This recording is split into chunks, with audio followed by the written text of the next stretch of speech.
On this foreign soil I was taught was dangerous and oppressive, I saw for myself a life where I could exist safely, where the color of my skin would not jeopardize my right to breathe.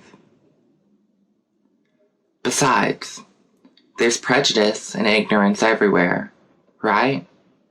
Or that's what America tells her black progeny who dare to leave the plantation.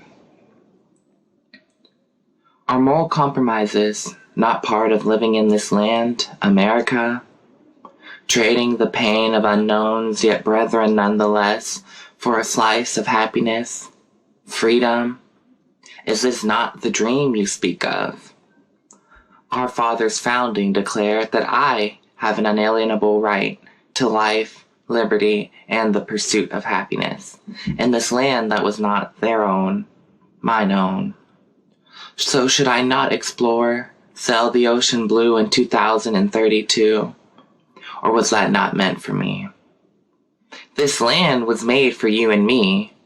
This is the land of the free, where I can be free, right?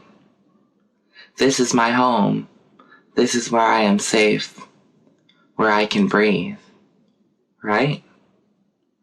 My dear, dear America, I too dream of being free.